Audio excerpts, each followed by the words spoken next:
Bueno, First of all, I would like to convey my greetings to the members of the network, to the authorities and participants joining us, and to the organizing committee for this meeting, which has provided a great opportunity for discussion. Claudia, could you show this on the screen? What we'll be discussing in this session is the participation of institutional investors in the financing of infrastructure. We'll follow the same system we had in previous session. We'll have an initial presentation, in this case by Alex Gershuni and Leandro Cipitria, who are researchers at the University of the Republic of Uruguay. They will be presenting the study commissioned by the network, and then this will be followed by the interventions by the panelists, who I'm pleased to introduce now. We have Silvina Panizza, who is a director of the Public-Private Participation Unit at the Ministry of Economy and Finance of Uruguay. Thank you, Silvina, and welcome. Cristina Simon, who's head of social infrastructre at IDB Invest. Thank you for joining us, Cristina. And Egino De Matos, who is a consultant and member of the Executive Committee of Infra 2038 in Brazil. Egino has also been at the PPP agency in Brazil responsible for public-private partnerships. First off, a few brief thoughts. The topic we're dealing with here is very relevant to our countries, because enhancing private participation in infrastructure very much hinges upon expanding the available financing mechanisms and on crowding in institutional investors, whether they be pension funds or insurance companies, for example. So all the things we've been discussing as to how to boost PPP carries this financial component, which is key on our agenda. On the one hand, we know that we currently have a great opportunity, since there is much liquidity on the market in a context of very low interest rates. Naturally, the appetite of investors with regard to infrastructure projects is increasing, and perhaps this is something we could discuss a little more slowly than we would like. We also know there are barriers that do not attract investors to infrastructure projects. You know, certain institutional costs, the specific risks of projects, and the political context, of course. The good news is that there is progress, and in the case of Uruguay, the case we'll be dealing with here, and which we can consider a success story, they have a relatively novel PPP program which has successfully mobilized different financial instruments. And we would like to discuss Uruguay. Alex will also be drawing a comparison with Honduras and Paraguay. So we'd like to have that comparison. And then with the panelists, we will discuss some other contexts. Without further ado, I would now like to give the floor to Alexis, who will be starting with his presentation.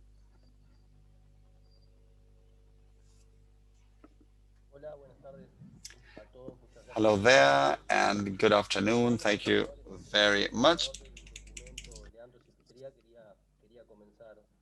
I think Leandro, the coordinator of our document, would like to begin with a short presentation and acknowledgement. So please go ahead. I don't know if he's connected.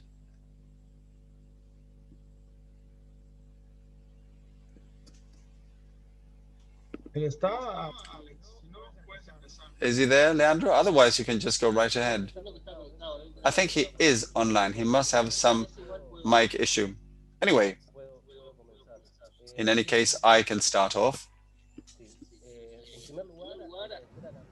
I would first like to thank the network for the opportunity given to us to do this work that we think can be quite useful, not only to Uruguay, but to other countries in the region. As I've said, it has been coordinated by Leandro Cipetria, who's an economist, and there was also Marcelo Perez and Sebastián Albin on the team. I'd also particularly like to thank all those who, during the work process, were interviewed by us. We had over 35 interviews that really fleshed out our work. Now, getting down to business,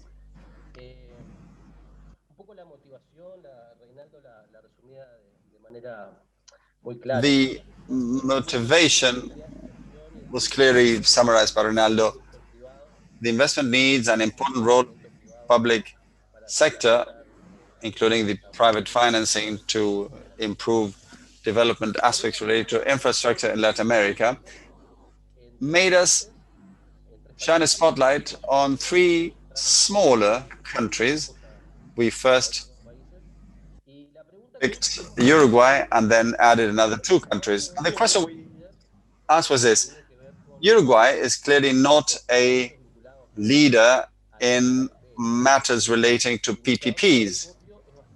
The Infrascopio indicator is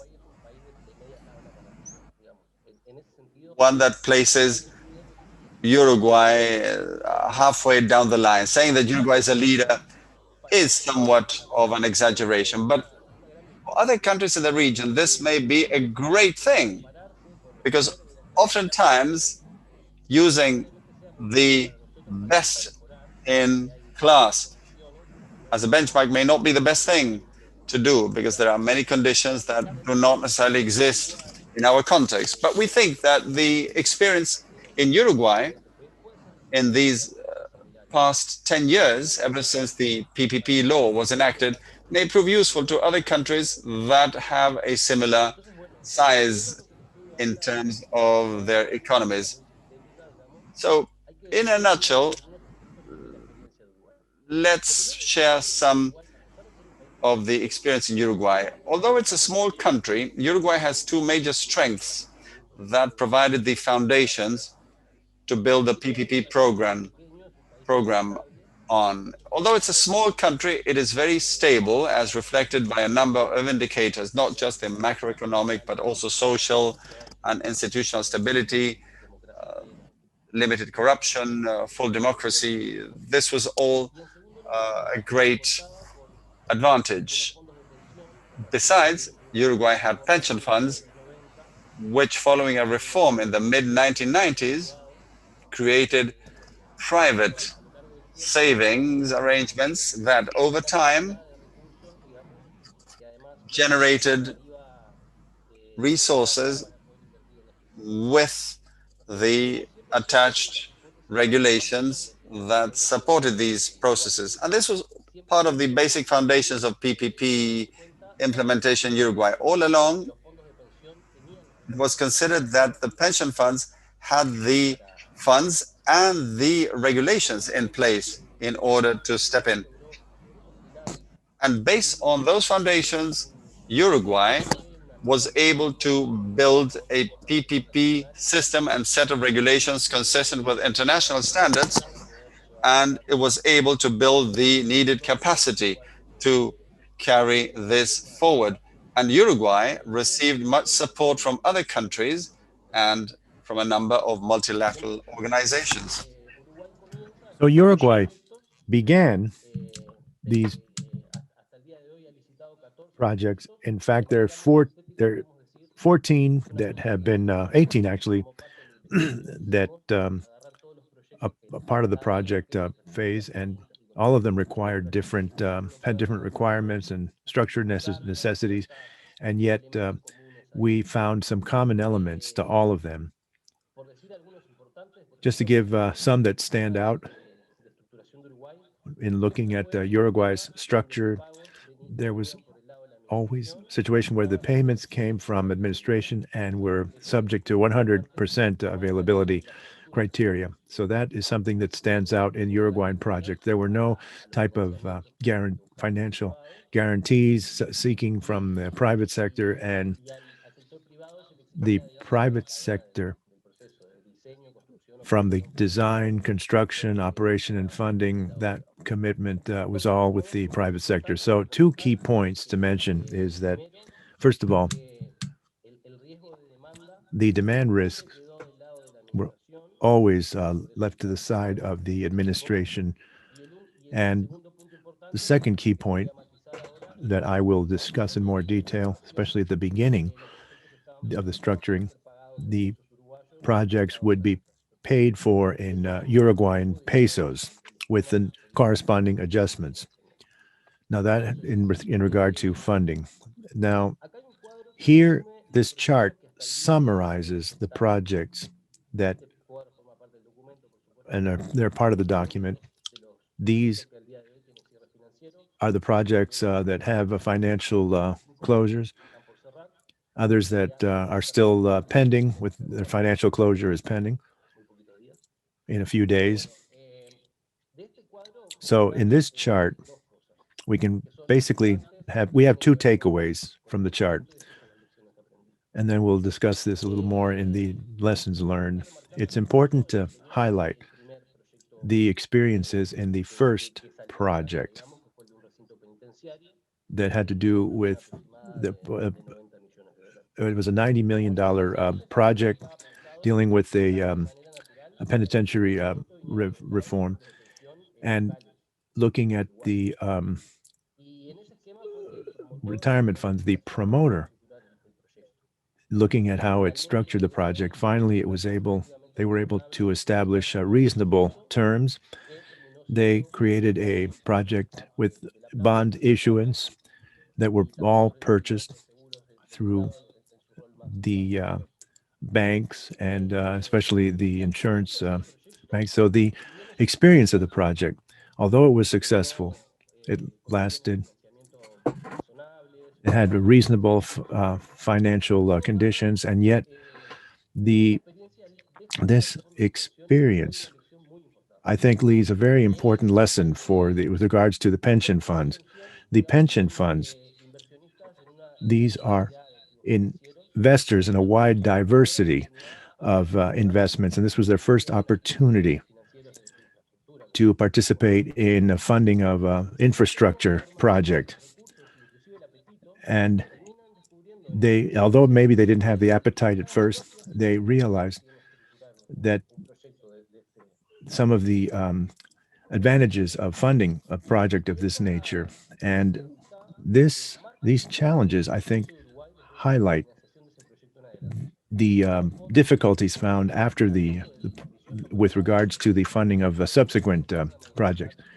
They began to enter into these disputes. Unfortunately, just in parallel, and these are comments that were circulated in Paraguay. In parallel, CAP proposed to the Uruguayan government to implement a solution that already had similar experiences in Colombia, a creation of an investment fund specifically designed for, and the idea was to create a fund where it would be co-financed with CAP, and they would invest resources, and then funds would be used for the management of various aspects of the project, contract negotiations, for example, and after signing the contract, the subsequent follow-up management requirements. So this was introduced as an alternative,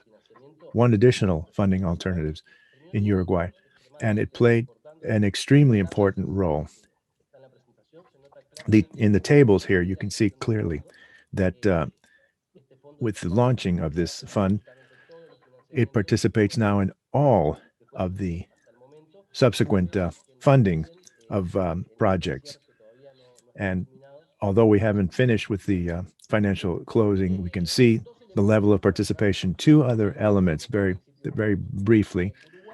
Uruguay, in one of the hypotheses, was that the pension funds had the necessary resources to participate. And this aligned with other objectives of the government, more related to economic considerations, had an opportunity for reduce the government debt or fund. So the indexed, and this is indexed to the peso, was a sound process because it addressed the needs of the local pension fund, and it needed to be aligned with the objectives that I commented.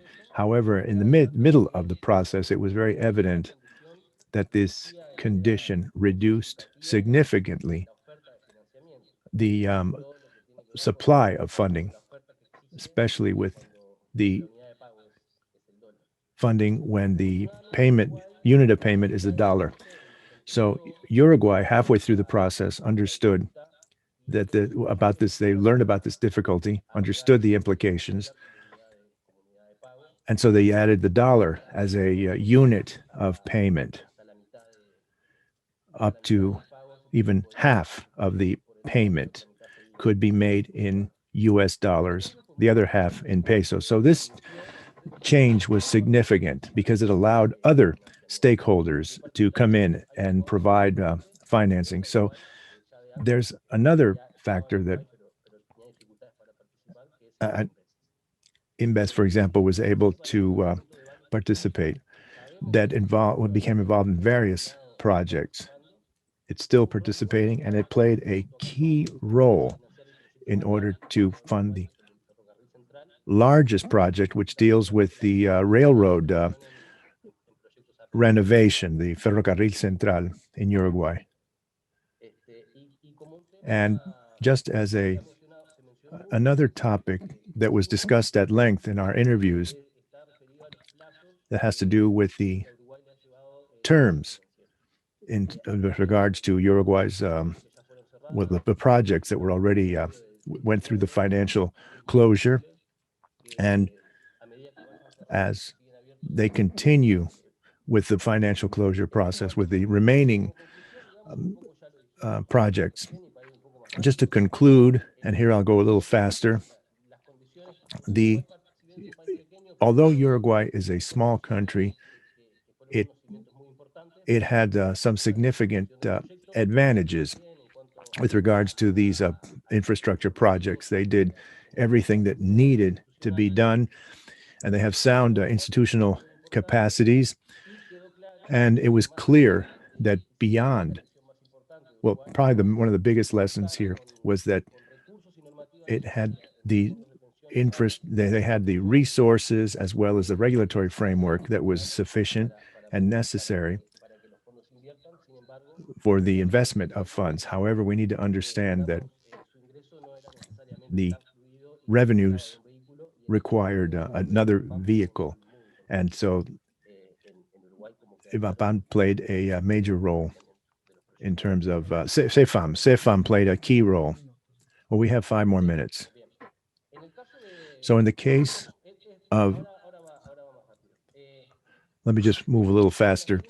So with the Uruguayan experience, we were able to examine other countries, in this case, Honduras and Paraguay. In the case of Honduras, I must mention that Honduras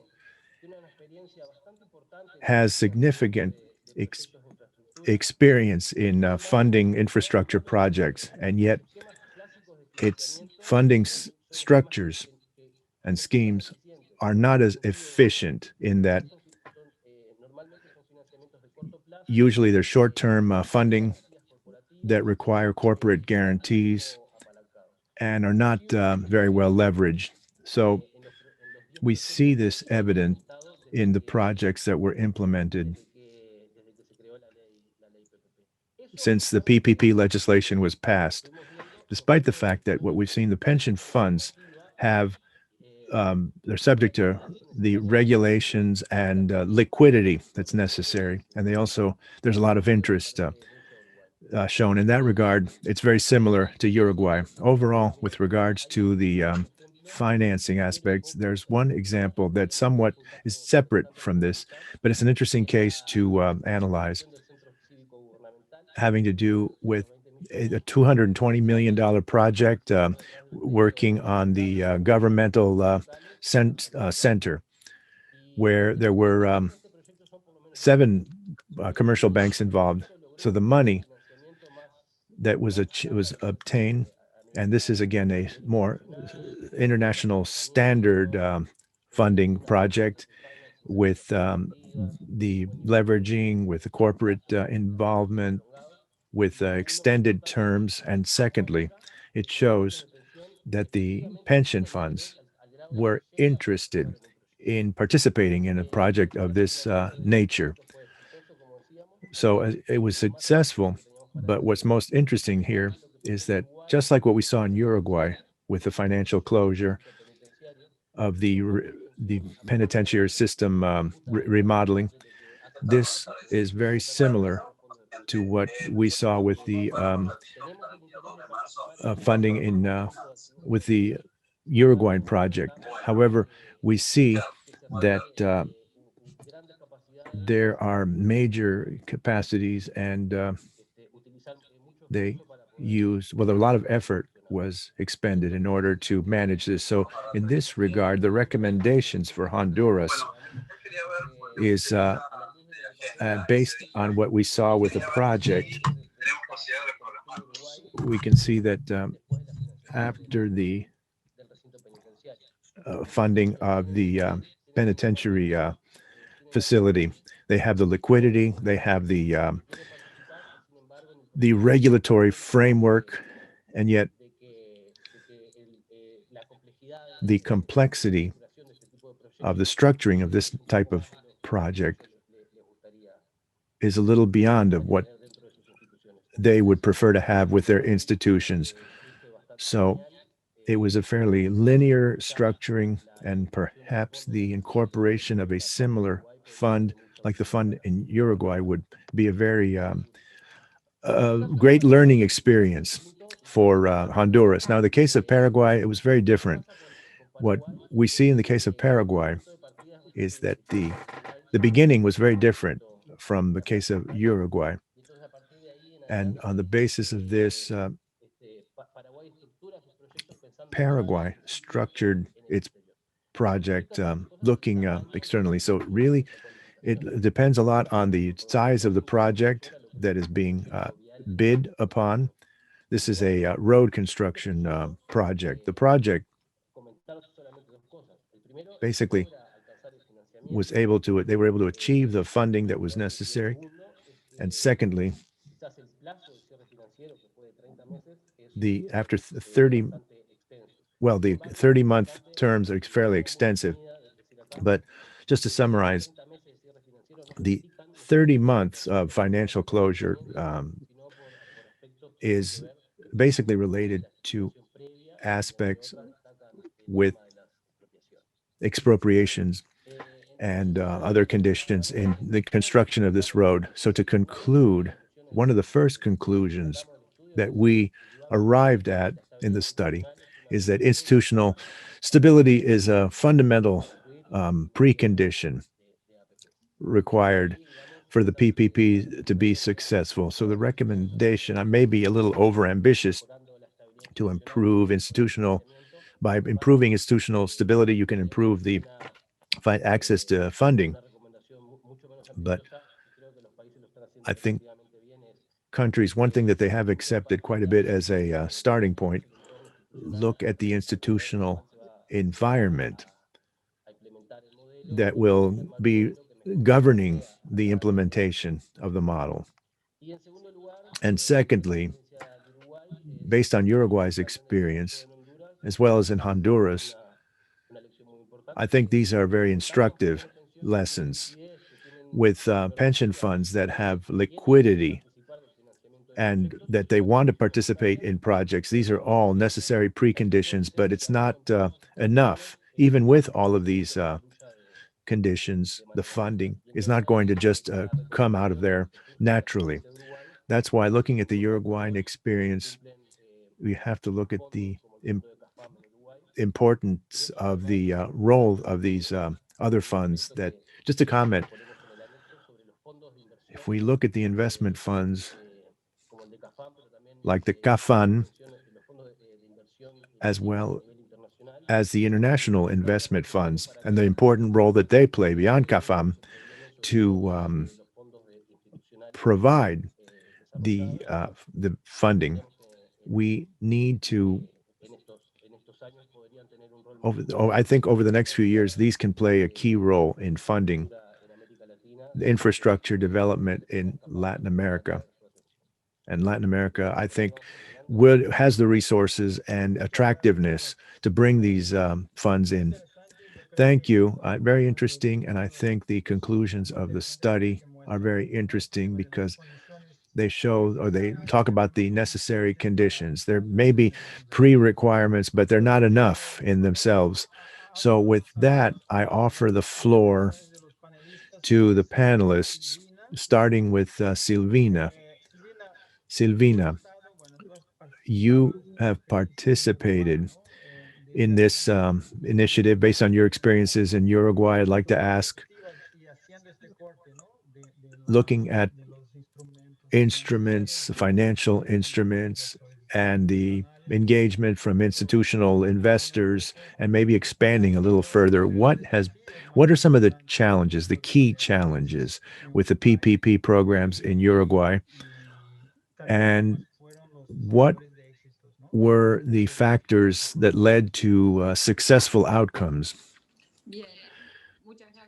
Thank you very much, Reynaldo, and good afternoon, ladies and gentlemen. First of all, I'd like to express my appreciation to the IDB. It's an honor to be able to be a part of the panel and congratulate you for, well, and also the presentation given by Alexis. I thought it was excellent, and we were able to gain access to this, the contents, and I think it very aptly summarizes the process in Uruguay.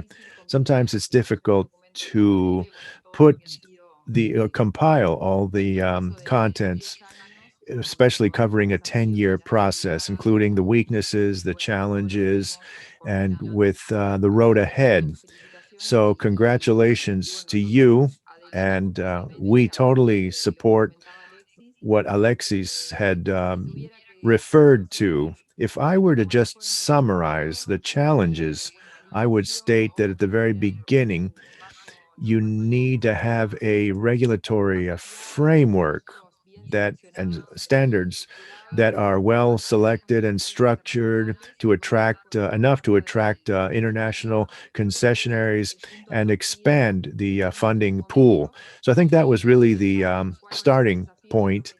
Looking at some of the challenges that were overcome and some that still are unfinished, I would say that with regards to the regulatory framework, I think this is an objective that we successfully overcame, that we were able to overcome. And obviously, there are opportunities and there's room for improvement, but I think it's been a very sound supporting pillar to the program. And I think it has contributed to a seamless flow or appropriate flow. Now, regarding the structuring, the project structuring, in those well-structured projects and the selection of adequate projects, I think that's a strength. As Alexis already said, we have 14 projects in the current portfolio. And if we look at the initially we had 17 projects, so very few fell through the cracks.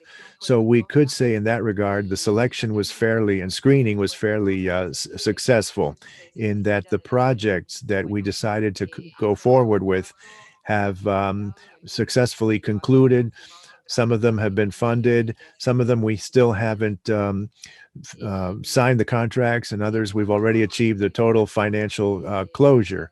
Now, regarding the attraction of international concessionaires, I think that has also been a a positive in Uruguay. And we've noted in all of our bids, in most of the bidding processes, we have had consortia that included an international corporation and a local corporation. So I think in that regard, we were successful. If I were to say what's the biggest challenge that lies ahead or is unfinished, has to do with the funding issue. And as Alexis already mentioned, I think the turning point in Uruguay was the creation of the infrastructure fund that was led by CAF.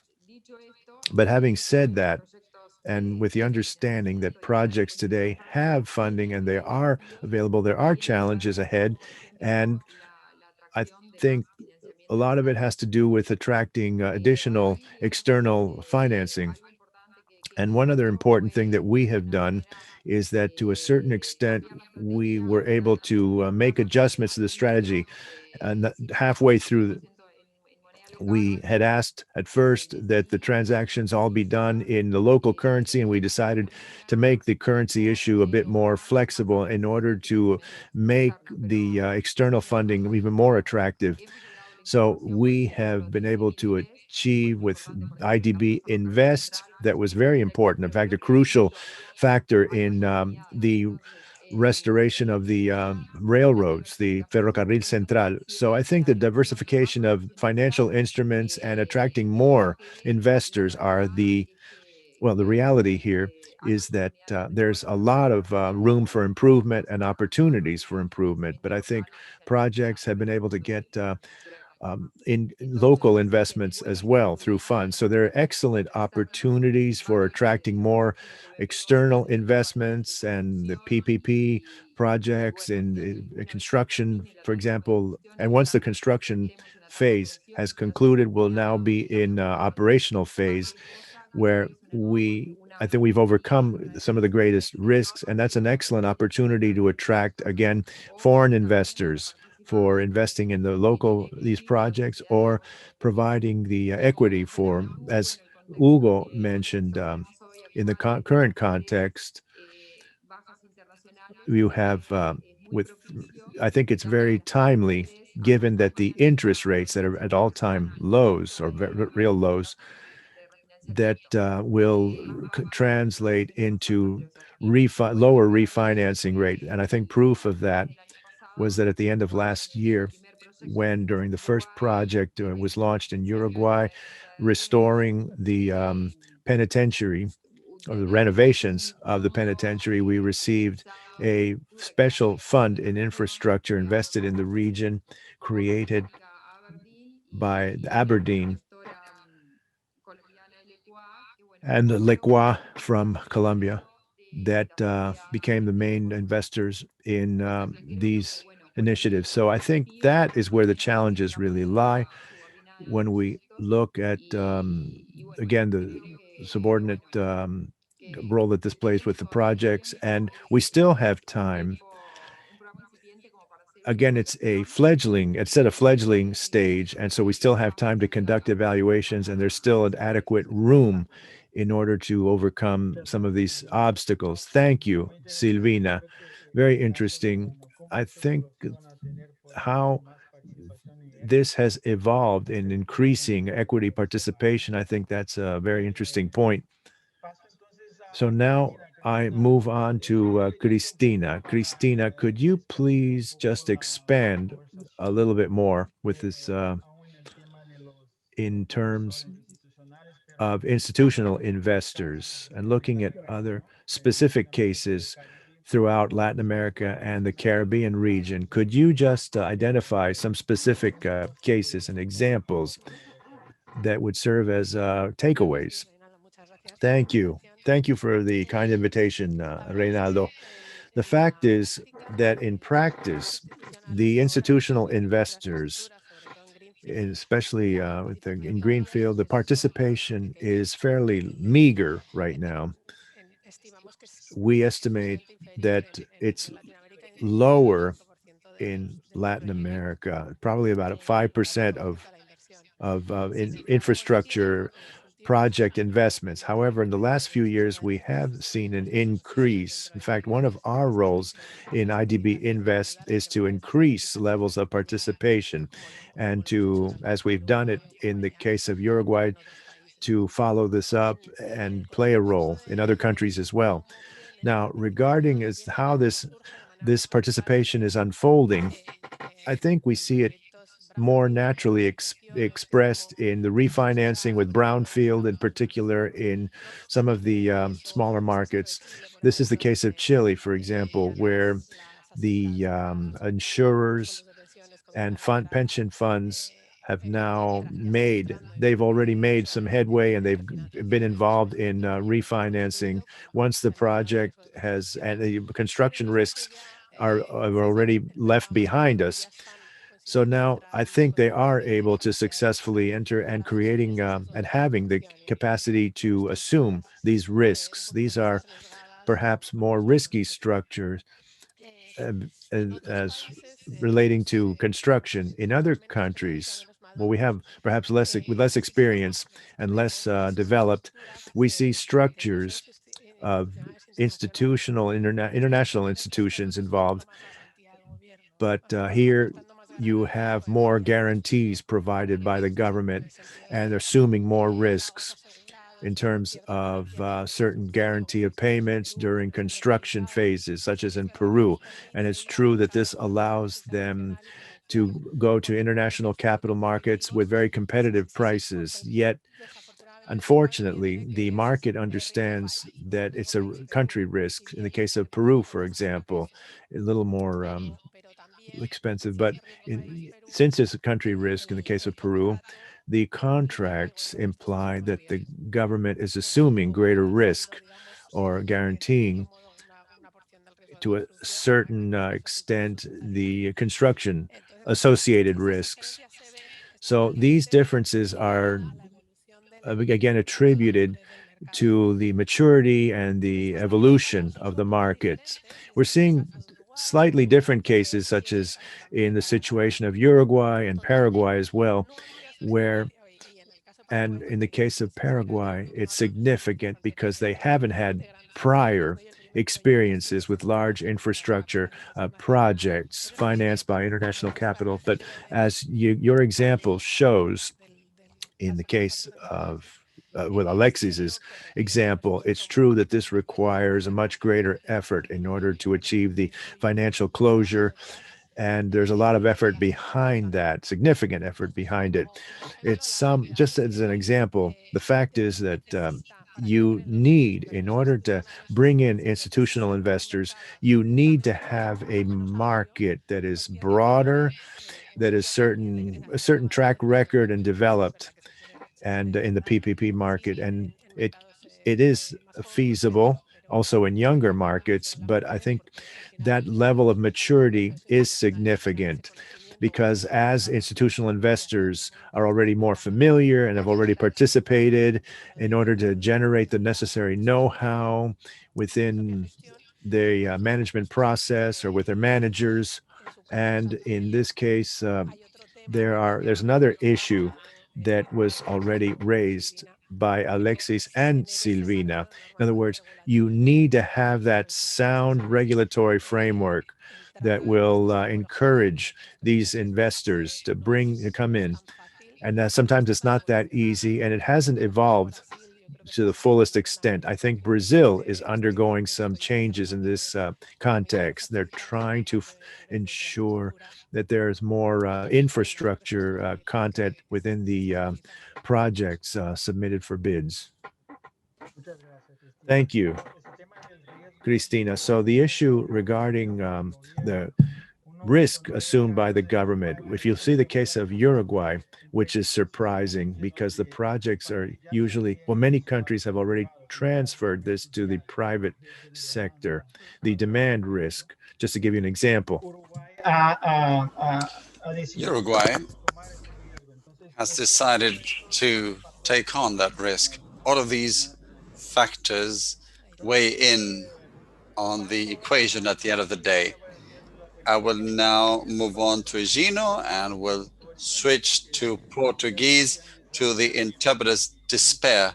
They've had to struggle with my fine blend of Portuguese and Spanish. Higino, thank you very much for your participation. In the last few years, Brazil has made major steps in order to unblock the concession programs or PPPs. We call them concessions in Brazil, be it with some regulatory reforms, for instance, the sanitation regulatory framework, or by strengthening the project pipeline. We have more projects now. And my question is, how do these factors have been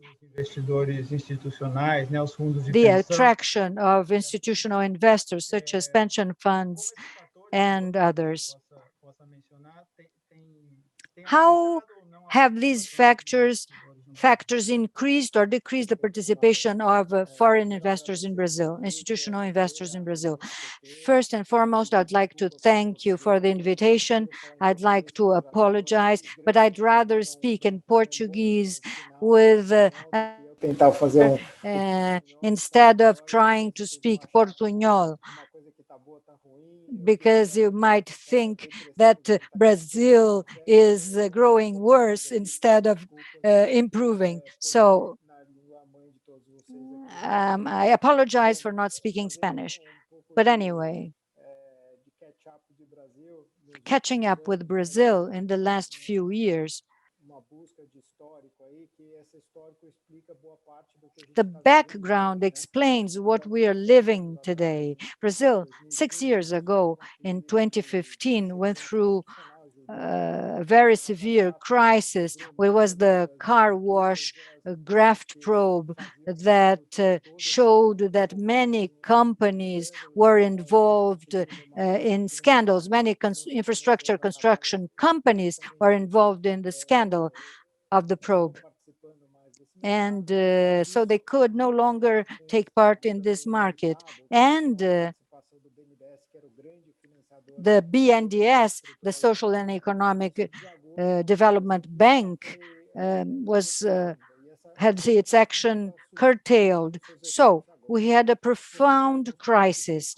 I'm going to mention a few points that shed light on this background. So there was a secretary reporting to the presidency of the Republic during the Temer administration in order to improve projects, in order to improve the number of projects in the pipelines, and improving the role of the government in PPPs. They also ruled out BNDES subsidies by setting up a new indexation factor, a long-term index based on long-term interest rates. So there was an institutional improvement.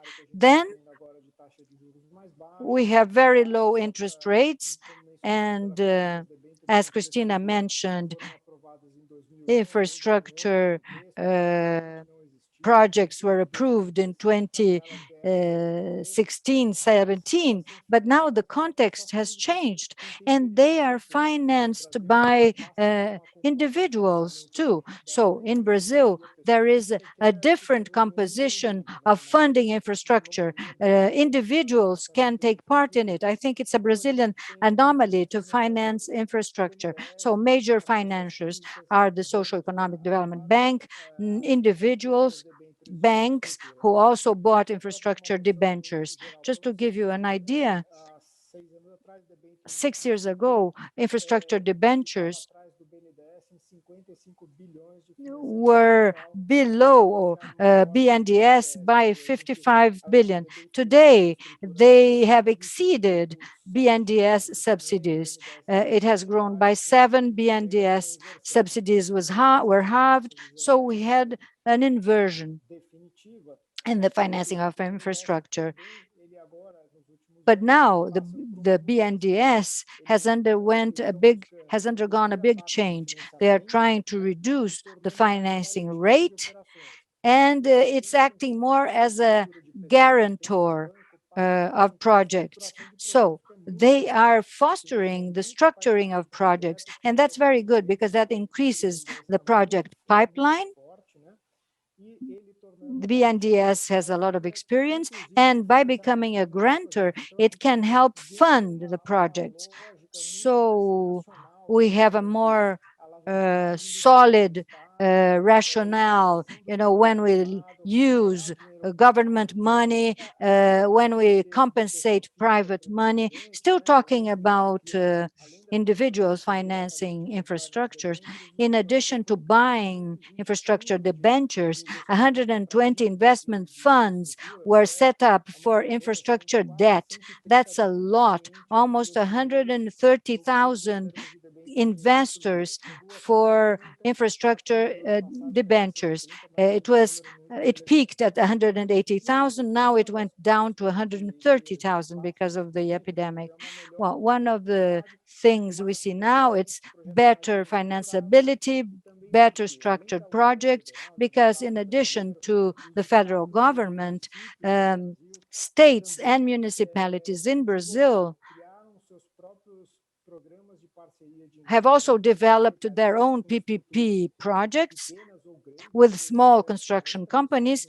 Many a time you have 40 people involved, and these projects are gaining momentum. For public lighting, Reynaldo has mentioned sanitation, parks, penitentiaries, education, health, etc. That has set up a very robust pipeline on several fronts. Now, what's weakness and where there is room for improvement? For PPPs requiring a counterpart of the Brazilian government, because both the federal level, federal, state, and local levels are heavily indebted. They have a very severe fiscal problem. So any risks or commitments in a PPP has to make an upfront payment. So they have to pay upfront and not buy equity of the project. So they are very limited in their actions. What has gone well are pure concessions. What's not doing so well is PPPs with a public counterpart. It's not zero, but they are few, far and few. If we're able to solve this problem, I think that the world of concessions and PPPs would grow enormously. In general lines, that's it. And there are things that still require improvement, such as legal frameworks. They have evolved a lot, but there's always room for improvement. Regulatory agencies are better structured at different government levels. They start flexing their muscles. They are becoming more independent from state and local governments. And we have a compliance program for ministries. It's a very interesting program because it supervises public agencies, and that increases the credibility of the projects. I think this was a giant leap. We have clearly gone up, but that's due to the problem happening in 2015 and 16, and with the alignment of the stars. The frauds and corruption came to the fore. The BNDES money that financed all this process came to an end, and we had a first world government looking for a better concession regulatory framework.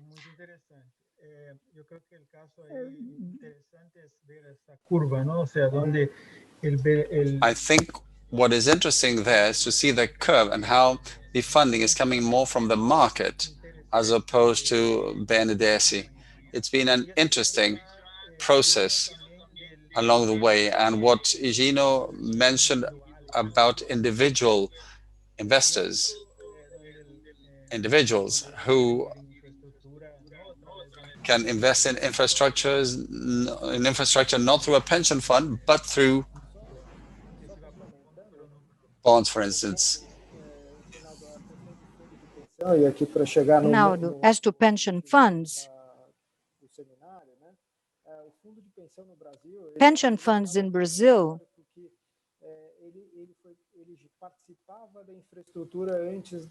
took part in infrastructure before the crisis in 2015-16. So they're still digesting a problem coming from the past. They had no competence to assess projects, but took part in it as stakeholders, and they had losses with those projects. So they are still digesting past problems in order to prepare for a new investment cycle. On the other hand, on the debt side, it has a very great competitor, which is infrastructure debentures. That gives individual investors a tax break, and their yield is lower. When their yield is lower, it's not so interesting for pension funds because they are not taxed on their investments. So it has become uninteresting for pension funds. Another project was developed when I was at government. It was about to be approved by Congress. It gives investors a tax break, and it also favors infrastructure debentures for pension funds. I think it will bring the correct funding with the correct suitability for concession projects. Perfect. Thank you, Eugenio. Thank you for your participation. We have time for one more question, which I'm going to share between Silvina and Christina. Silvina, on the fund that has been created, the debt fund led by CAF, and which has played an important role in Uruguay. If you could briefly tell us how this originated and evolved, it would also be good for Christina to share her perspective on this kind of fund. Can this be replicated in other contexts? So, Silvina, would you like to start? Sure. Very briefly, I think we should note that this was a turning point in financing in Uruguay. Although there used to be financing, and as Alexis mentioned, we had the pension funds, for local ones, which had a huge appetite for investment in infrastructure, and they wanted to diversify their portfolios. This was the high phase of the cycle when we launched the projects, with the funds having a past history of 10 years of growth.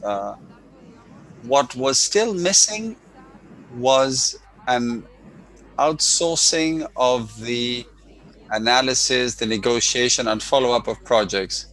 So, the due diligence, in other words, they weren't used to working on these kinds of projects. And so, although it was possible to finance the first project, which was a prison facility, it was quite complex, and the funds didn't have specialized teams dealing with this.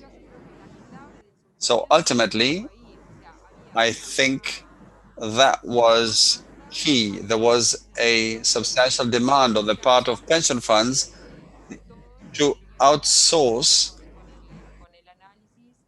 all aspects related to project analysis, follow up, and contract negotiation. And through the impetus given by CAF, with the support of the government of Uruguay, we at the Ministry of Finance acted as facilitators, offering tax advantages. And we now have 3 funds created in Uruguay that were established in 2016, 18, and 19, 2 of them for $350 million and one for 500. And I think this guarantees that any PPP project that is launched will now have a guaranteed financing offer. I think the risk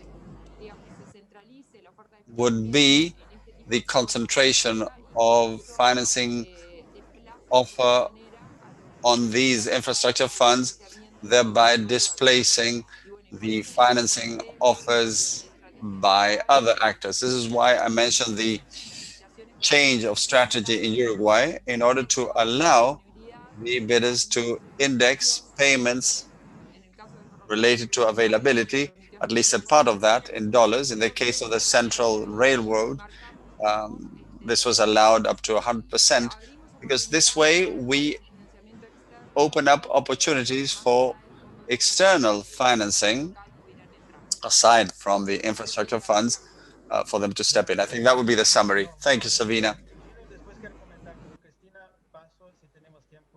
Gino, I think, wanted to mention something, but Christina, yes, I think it's a very good solution, but we need to understand that there are limitations, of course. First, this is a solution that requires time. In order to coordinate things, you need a sponsor, and I think we multilaterals have a key role to play. You need a sponsor behind, like IDB Invest or CAF, to support the fund, to put things in place and to structure and obviously deal with the transaction.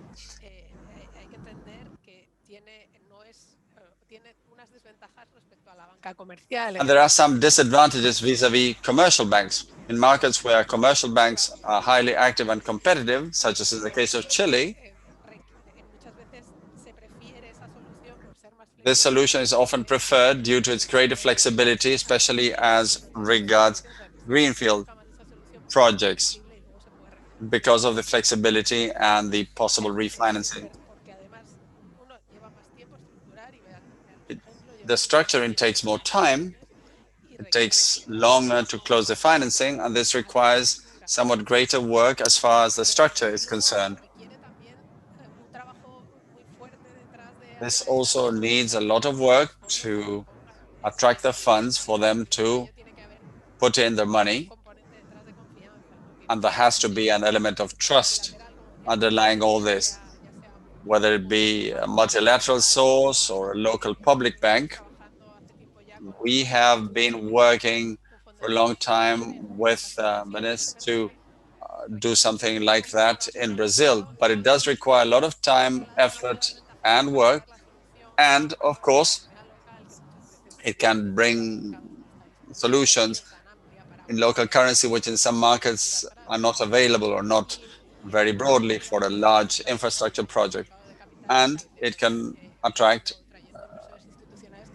institutional investors that may really be interested.